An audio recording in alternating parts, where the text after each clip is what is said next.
وَأَحَلَّ اللَّهُ بَيْعَ وَحَرَّمَ الرِّبَا، اور اللہ نے حلال کیا بیع اور حرام کیا سود۔ اس میں خرید و فروخت کو جائز قرار دیا گیا، لین دین جائز ہے اور سود حرام ہے۔ ان دونوں میں زمین و آسمان کا فرق ہے۔ غور کریں کہ تجارت کرنے سے حسن سلوک میں فرق نہیں آتا، آدمی سست کاہل اور مشقت سے جی چرانے والا نہیں بنتا۔ جو بزنس کرتا ہے نا وہ ایکٹیو ہو جاتا ہے، اس کا دماغ زیادہ چلے گا، جسم زیادہ چلے گا، ٹائم پہ اٹھے گا، ٹائم پہ۔ تجارت کرنی چاہیے، تجارت میں بڑے فائدے ہیں، چھوٹا کام کریں بڑا کریں کچھ نہ کریں، تجارت کرنے والا بندہ ایکٹیو رہتا ہے۔ یہاں تک کہ وہ آج کا 70-80 سال کے بزرگ ایسے دیکھیں جو بزنس کر رہے ہوتے ہیں، ایسا دماغ چلتا ہے ان کا اور ایکٹیو رہتے ہیں۔ جیسے ہی کرنا چھوڑ دیتے ہیں پھر پکے بیڈ ریسٹ پہ چلے جاتے ہیں، طرح طرح کی بیماریاں لگ جاتی ہیں۔ تو کاروبار کرنا چاہیے اور اس میں لگے رہنا چاہیے۔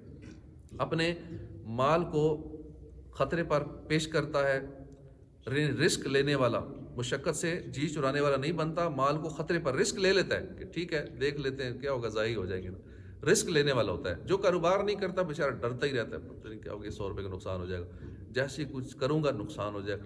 لیکن کاروباری آدمی کہتا ہے ٹھیک ہے لگا دو پیسہ دیکھا جائے گا، کیونکہ یہ تو حصہ ہے نفع نقصان۔ تو خطرے پر پیش کرتا ہے، نفع نقصان دونوں کی امید رکھتا ہے، اسے پتہ ہے نقصان بھی ہو سکتا ہے نفع بھی ہو سکتا ہے، دودھ سارا خراب بھی ہو سکتا ہے بک بھی سکتا ہے، یا فائدہ ہو جائے گا نقصان ہو جائے گا۔ وہ دوسرے کی بربادی اور محتاجی کا آرزومند نہیں ہوتا، جبکہ سود والا بے رحم ہوتا ہے۔ وہ مفت میں کسی کو رقم دینے کا تصور نہیں کرتا کہ میں ایسے ہی کسی کو دے دوں، جب بھی دیتا ہے کہتا ہے مجھے کچھ ملنا چاہیے اس پہ۔ انسانی ہمدردی اس سے رخصت ہو جاتی ہے۔ قرض لینے والا ڈوبے مرے تباہ ہو، بار صورت اسے نچوڑنے پر یہ تلا رہتا ہے سود والا۔ آخر یہ سب فرق کیا ہے؟ تجارت کے اتنے فائدے اور سود کے اتنے نقصان۔ تجارت اور سود کو ایک جیسا کہنے والے کو کیا یہ فرق نظر نہیں آتا؟ اس لیے اللہ پاک نے فرمایا کہ اللہ نے تجارت کو حلال کیا، سود کو حرام کیا۔ اب بہت سارے معاملات ہیں جو ہم سود میں پڑے ہوتے ہیں ہمارے تاجر، لیکن پتہ نہیں ہوتا، کہتے ہیں ہم تو سود نہیں کر رہے، سود تو یہ ہے جو پیسے لے کے تو فالتو پیسے لینا، لیکن وہ کسی اور انداز میں سود والا کام کر رہے ہوتے ہیں۔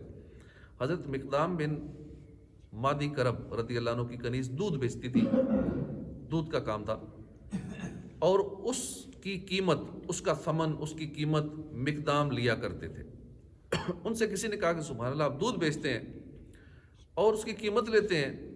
گویا اس نے اس تجارت کو حقارت کی نظر سے دیکھا۔ انہوں نے جواب دیا ہاں میں یہ کام کرتا ہوں، میں دودھ کا کام کرتا ہوں، اس میں حرج ہی کیا ہے؟ میں نے رسول اللہ صلی اللہ علیہ وسلم سے سنا ہے کہ لوگوں پر ایک ایسا زمانہ آئے گا کہ سوائے روپے اور اشرفی کے کوئی چیز نفع نہیں دے گی۔ حضور نے فرمایا تجار بدکار ہیں۔ لوگوں نے عرض کیا رسول اللہ کہ اللہ پاک نے بیع تجارت و خرید و فروخت حلال نہیں کی ہے؟ فرمایا ہاں بیع حلال ہے، لیکن یہ لوگ بات کرنے میں جھوٹ بولتے ہیں، قسم کھاتے ہیں، اس میں جھوٹے ہوتے ہیں، اپنے مال کی اتنی تعریفیں کریں گے یا جھوٹ بولیں گے، قسمیں کھائیں گے، مال تو بک جائے گا، برکت نہیں رہتی۔ خرید و فروخت کو بیع کہتے ہیں۔ بیع کے معنی ہے کہ دو شخصوں کا باہم مال سے ایک مخصوص صورت کی صورت میں تبادلہ کرنا۔ بیع کبھی بول کر بھی ہوتی ہے، جب قول سے ہو تو اس کے ارکان ایجاب و قبول ہیں، یعنی بول کر میں کہتا ہوں 1 کلو دودھ دے دو، بول کر بات چیت ہو رہی ہے، ریٹن ہی بات چیت ہوتی ہے۔ ایک نے کہا کہ میں نے بیچا، دوسرے نے کہا میں نے خریدا، یہ چیز میں نے آپ کو بیچی، دوسرا کہتا ہے میں نے خریدی، چیز جائز ہو گئی، سودا جائز ہو گیا۔ کبھی عمل سے بھی ہوتی ہے کہ کوئی آیا نہیں بولتا جی ظفر صاحب دودھ دے دیں، آ کے 100 روپے پکڑاتا ہے، اشارہ کر دیتا ہے یہ دے دیں، تو یہ سمجھ جاتے ہیں دے دیں، انہوں نے دے دیا، اب بولا کچھ نہیں، یہ عمل سے تجارت ہو گئی۔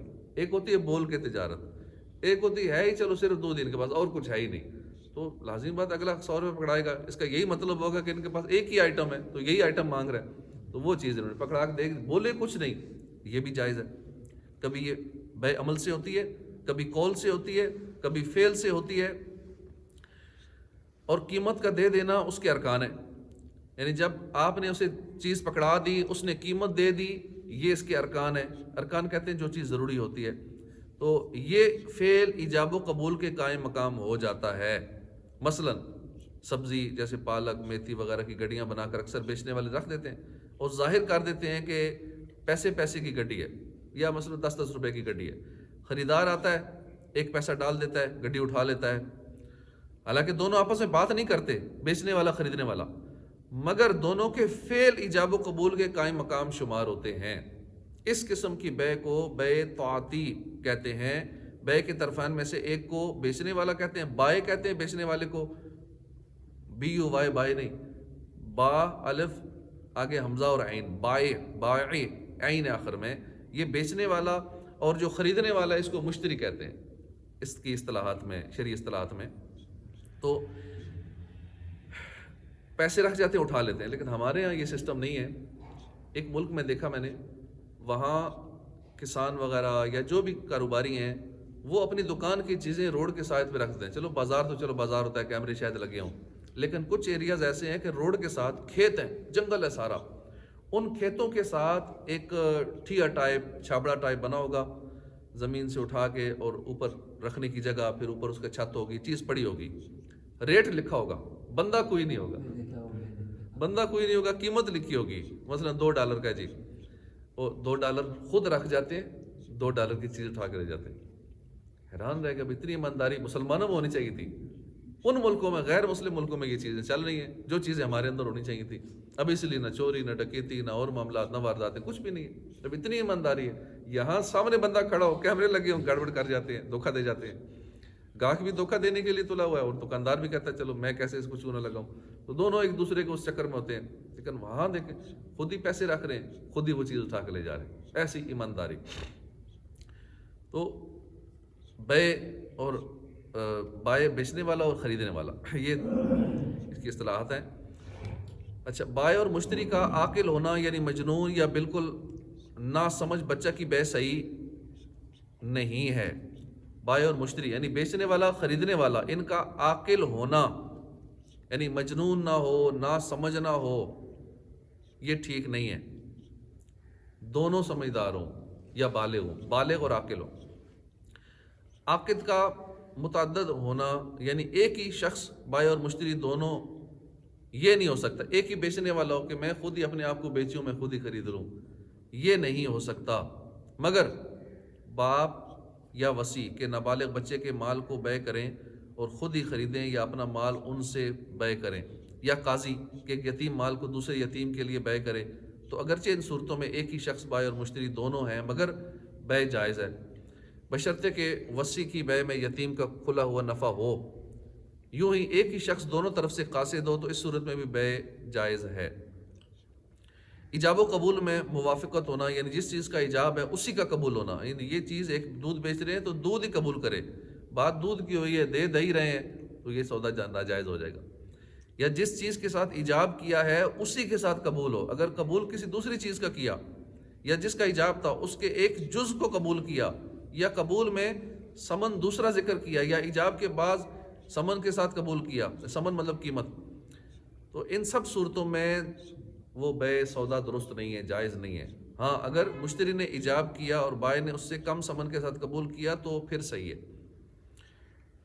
ایجاب و قبول کا ایک مجلس میں ہونا، ایک ہی مجلس میں ہونا، ہر ایک کا دوسرے کے کلام کو سننا، مشتری نے کہا میں نے خرید، مگر بائے نے نہیں سنا تو بے نہ ہوئی۔ ہاں اگر مجلس والوں نے مشتری کا کلام سن لیا اور بائے بیچنے والا کہتا ہے میں نے نہیں سنا، تو قضان بائے کا قول نامعتبر ہے۔ مبی کا موجود ہونا، مال مدقوم ہونا، مملوک ہونا یعنی حوالے کرنے پر قادر ہونا، وہ چیز جو ہے نا وہ اس کے حوالے کرے۔ اگر بیچنے والا اس چیز کو اپنے لیے بیچتا ہے تو اس چیز کا ملک بائے میں ہونا ضروری ہے۔ جو چیز موجود ہی نہیں ہے اس کے موجود نہ ہونے کا اندیشہ ہو اس کو بے نہیں، مثلا حمل ہے کسی جانور کو یا تھن میں جو دودھ ہے اس کی بے کرے گا تو وہ ناجائز ہے۔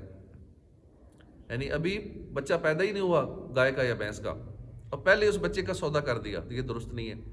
دودھ ابھی تک تھنوں کے اندر ہے، وہاں سے اس دودھ کا سودا کر دیا کہ یہ اتنا میرا ہے، تو یہ سودا نہیں ہے جب تک تھنوں سے باہر نہیں نکلے گا۔ یوں ہی خون اور مردار کی بے نہیں ہو سکتی، خون کا لین دین نہیں کر سکتے، مردار مری ہوئی چیز نہیں کر سکتے لین دین، یہ مال نہیں ہے۔ اور مسلمان کے حق میں شراب اور خنزیر کی بے بھی نہیں ہے۔ بہت سارے مسلمان دوسرے ملکوں میں شراب کی دکانوں پہ کام کرتے ہیں یا اپنی شراب کی دکانیں بہت ساروں نے کھولی ہوئی ہیں، اسی طرح خنزیر کی بھی کاروبار کرتے ہیں. ایک ملک میں گیا, وہاں دیکھا کہ مسلمان خنزیر کا گوشت بیچ رہے ہوتے ہیں, گھوم پھر کے بیچ رہے ہیں, کوئی دکانوں میں بیچ رہے ہیں. تو شراب اور خنزیر کا یہ جائز نہیں ہے, اس کا کاروبار کسی بھی حوالے سے, اس کی کوئی بھی چیز. زمین میں جو گھاس لگی ہوئی ہے اس کی بے نہیں ہو سکتی, اگرچہ زمین اپنی ملک ہو, کہ وہ گھاس مملوک نہیں, یعنی کوئی اس کا مالک نہیں. یوں ہی نہر یا کنویں کا پانی, جنگل کی لکڑی اور شکار, کہ جب تک ان کو قبضہ میں نہ کیا جائے مملوک نہیں ہے, نہیں بیچ سکتے. یعنی جو چیز بیچنی ہے وہ اپنے قبضے میں ہونی چاہیے.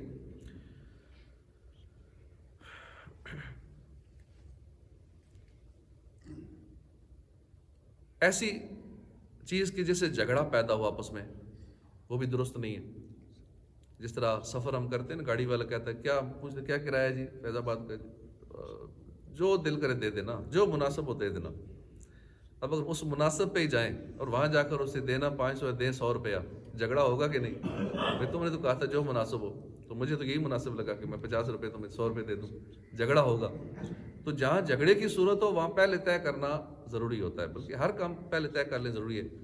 جس کا انڈرسٹوڈ ہے کہ چیز اتنی کی ہو تو ٹھیک ہے, جس کا نہیں پتا کہ اوپر نیچے ہو سکتا ہے وہاں پہلے طے کرنا ضروری ہے. بے کا حکم یہ ہے کہ مشتری بے کا مالک ہو جائے, اور بائع سمن جس کا نتیجہ یہ ہوگا کہ بائع پر واجب ہے.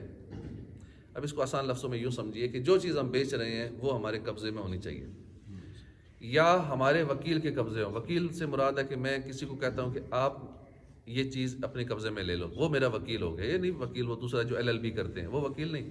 وہ وکیل کہ جس کو بھی میں کہوں اپنا موکل بناؤں گا, آپ میری طرف سے اس چیز پر اپنا قبضہ کر لیں اور اب آپ آگے بھیج دیں. کوئی کنٹینر آیا باہر سے, اب میں تو کراچی نہیں ہوں کہ کنٹینر کیسے میں سیل کروں, میرے قبضے میں نہیں ہے. اب میں وہاں کسی کو اپنا موکل بناؤں گا, وکیل بناؤں گا کہ آپ میری طرف سے اس مال کو اپنے قبضے میں لے لیں, اب آپ اس مال کو آپ فلاں شہر میں بھیج دیں. اب چیز میرے پاس نہیں آئی, لیکن اس طریقے سے یہ جائز ہو جائے گا. تو لیکن آج کل لوگ جس طرح جدید آن لائن کاروبار کر رہے ہیں, جس کو ڈراپ شپنگ کہتے ہیں, کہ مال کسی اور کا ہوتا ہے, بیچتے کسی اور کو ہیں. اب وہ اپنے قبضے میں بھی نہیں لے رہے اور ان کا وکیل بھی وہاں نہیں ہے. اچھا کئی کہتے ہیں چلو وکیل جی انہی کو بناتے ہیں جو مال بھیجنے والا ہے. تو جو مال بھیجنے والا ہے اس کو وکیل نہیں بنا سکتے, یا اس کا جو سٹاف ہے اس کو بھی وکیل نہیں بنا سکتے. تو اس طرح ہزاروں لاکھوں لوگ ناجائز اور حرام کما رہے ہیں ڈراپ شپنگ کے نام پہ. اب ڈراپ شپنگ کی جائز صورتیں بھی ہیں, وہ جائز صورتیں سیکھنے کی کوشش نہیں کرتے. کسی کو ہم حلال کر لیں, تھوڑا سا انداز اپنا چینج کر لیں, کہ جس کسٹمر سے ہم نے گاہک جو ہمارا جس نے آرڈر کیا ہمیں کہ فلاں چیز ہمیں بھجوا دو, اس گاہک کو ہم یہ کہیں کہ ہمارا سودا مکمل تب ہوگا جب آپ کے پاس چیز جائے گی نا, پھر ہمارا سودا ہوگا کمپلیٹ. یہ بات کیا ہے کہ اپنے سودے کو جائز کر سکتے ہیں. اس کو کہتے ہیں ہماری پری میچور ڈیل ہے, ابھی جو آپ نے آرڈر کیا ہے یہ ہماری پری میچور ڈیل ہے, ہمارا سودا مکمل نہیں ہوا, آپ کے ہاتھ میں چیز جائے گی تو پھر ہمارا سودا مکمل ہوگا. اب یہ چیز جائز ہو جائے گی, جو بھی چیز آپ سیل کر رہے ہیں. اب ڈراپ شپنگ کا کاروبار جائز ہو جائے گا. تو ہمیں جو بھی کرنا چاہیے آن لائن کمائیں یا جس طرح بھی کمائیں, سب سے پہلے یہ دیکھیں حلال ہے یا حرام ہے. حلال ہے تو وہ کام کریں, ورنہ وہ کام چھوڑ دیں چاہے اس میں کروڑوں کا منافع ہو رہا ہو. اچھا, سامان لینے کے بعد ریٹ کا تعین کرنا. ایک شخص ہر ماہ ایک دکان سے راشن لیتا ہے, اس طرح کہ ہر ماہ اس کا دکاندار کو لسٹ دے دیتا ہے, اور دکاندار 3-4 دن بعد سامان کے گھر پہنچا دیتا ہے, اس کے گھر پہنچاتا ہے, اور اس لسٹ میں ہر چیز کا ریٹ اور ٹوٹل اماؤنٹ لکھ دیتا ہے, اور وہ شخص اسے رقم ادا کر دیتا ہے. کیا یہ جائز ہے یا ناجائز ہے؟ پوچھی گئی صورت میں جس میں ایجاب و قبول لفظوں کی بجائے قیمت اور سودے کے لین دین کے وقت پایا جا رہا ہے, ایسی حالت میں خریدنے والے کو ہر چیز کے ریٹ کا بھی علم ہے, لہٰذا پوچھی گئی صورت میں کسی قسم کی کوئی خرابی نہیں ہے اگر ریٹ کا پتہ ہے تو. یہ صورت تو نہایت ہی نفیس اور فقہی پیچیدگیوں سے پاک ہے. البتہ اسی سے ذرا مختلف صورت جو کہ عام طور پر لوگ کرتے ہیں کہ پہلے پورا مہینہ سودا لیتے رہتے ہیں, حساب بعد میں کرتے ہیں. جب پیسے دینے ہوتے ہیں نا, سودا پہ لیتے رہے, مہینہ گزر گیا لیتے لیتے, اب ریٹ وہ لگا رہا ہے جب پیسے دینے ہیں. اب اس ٹائم تو ریٹ مہنگائی کہاں جا چکی ہوگی, یہاں تو آج کا ریٹ اور ہوتا ہے, کل کا کچھ اور ہوتا ہے. تو یہ جائز نہیں ہے. ریٹ وہی ہوگا جس دن آپ نے چیز خریدی اس دن کا ریٹ ہوگا, ایسا نہیں کہ جس دن پیسے دینے ہیں اس دن کا ریٹ ہوگا. اس پر فقہاء کرام نے بہت ہی زیادہ کلام کیا, بالآخر اسے بھی بعد میں کچھ نے جائز کیا ہے۔ دور مختار میں کہ انسان جو چیزیں دکاندار سے لے آتے ہیں اور انہیں استعمال کرنے کے بعد اس کی قیمت ادا کرتے ہیں، کیونکہ یہ سلسلہ اتنا عام ہو گیا تھا، پھر اس پہ علماء کرام نے یہ ریسرچ کی تو یہ استحسان کے طور پر جائز ہے، استحسان کے طور پہ۔ مفتی امجد علی اعظمی بہار شریعت میں فرماتے ہیں کہ دکانداروں کے یہاں سے خرچ کے لیے چیزیں منگوا لی جاتی ہیں اور خرچ کرنے کے بعد قیمت کا حساب ہوتا ہے، احساناً ایسا جائز ہے، احساناً ایسا کرنا استحساناً جائز ہے۔ آن لائن خرید و فروخت کا بڑا عام مسئلہ ہے جو ہر بندے کو سیکھنا چاہیے۔ عموماً دنیا اب اسی پہ آ رہی ہے، ابھی تو 4-5% لوگ اس پہ آئے ہیں، لیکن ان فیوچر شاید سارے لوگ اسی پہ آ جائیں، ہر چیز آن لائن منگوائیں۔ اب بھی یہ سسٹم ہے، پوری دنیا سے آپ نے کچھ ہی منگوانا ہے، بھیجنا ہے تو آسانی چیز آ سکتی ہے، جا سکتی ہے۔ پوری دنیا ایک مارکیٹ ہے، ایک گلوبل ویلیج بن چکی ہے، اس لیے اس کے مسائل ہر بندے کو سیکھنا ضروری ہے جس نے یہ کام کرنا ہے۔ اشیاء کی ایڈورٹائزمنٹ کرتے وقت پہلے انٹرنیٹ پر پروڈکٹ کی تصویر لگاتے ہیں، واٹس ایپ پہ، سوشل میڈیا پہ، اپنی ویب سائٹ پہ تصویریں لگاتے ہیں کہ میرے پاس یہ چیز ہے، پھر ان کو دیکھ کر پسند آنے کی صورت میں خرید و فروخت کی جاتی ہے۔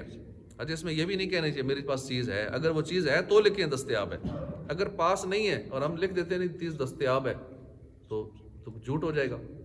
اور ہر وقت چیز دستیاب بھی نہیں ہوتی، بالفرض اگر دستیاب ہے بھی تو ختم بھی تو ہو سکتی ہے، اس لیے یہ لفظ نہ لکھا جائے۔ دکانوں پہ لکھا دودھ دستیاب ہے، فلاں چیز دستیاب، پوچھیں جی ہے، وہ ختم ہو گئی ہے، ابھی ہے نہیں، ابھی آئی نہیں، تو پھر کیوں لکھا ہے دستیاب ہے؟ جھوٹ ہو جائے گا۔ تو اس لیے لکھا کریں یہ چیز لینے کے لیے رابطہ کیجیے، لینے کے لیے رابطہ کیجیے، اب اس میں جھوٹ نہیں ہوگا۔ اب اس کے بعد جب تصویر لگائی جاتی ہیں تو گاہک آن لائن رقم ادا کرتا ہے، بس اوقات چیز بیچی گئی چیز سودا ہونے تک پروڈکٹ تشہیر کرنے والے کی ملکیت میں نہیں ہوتی، البتہ سودا ہونے کے بعد وہ کسی اور سے خرید کر اس کو بھجواتا ہے، جس کو ڈراپ شپنگ کہتے ہیں۔ جس نے پہلے سے رقم دے دی تھی تو اس کا کیا حکم ہے؟ اگر واقعی ایسا ہے کہ سودا کرتے وقت بیچنے والے کی ملکیت میں وہ چیز نہیں تھی تو ایسا سودا کرنا ناجائز ہے۔ چیز اپنے پاس نہیں ہے اور ہم نے اس کا سودا کر لیا تو یہ ناجائز ہے۔ دور مختار میں ہے کہ ہر وہ چیز جو بیع کے رکن میں خلل پیدا کرے وہ بیع کو باطل کرنے والی ہے۔ علامہ شامی بیع کی شرائط ذکر کرتے ہوئے رد المختار میں فرماتے ہیں، بیچی جانے والی چیز یعنی مبیع بیچی جانے والی چیز کا موجود ہونا ضروری ہے۔ مال مدقوم یعنی ایسا مال جو جمع کیا جا سکتا ہو اور شرعاً اس سے فائدہ اٹھانا جائز ہو، اپنی ملکیت میں ہونا، اور جس کو بائع اپنے لیے بیچ رہا ہے تو وہ اس کی ملک میں ہونا ضروری ہے۔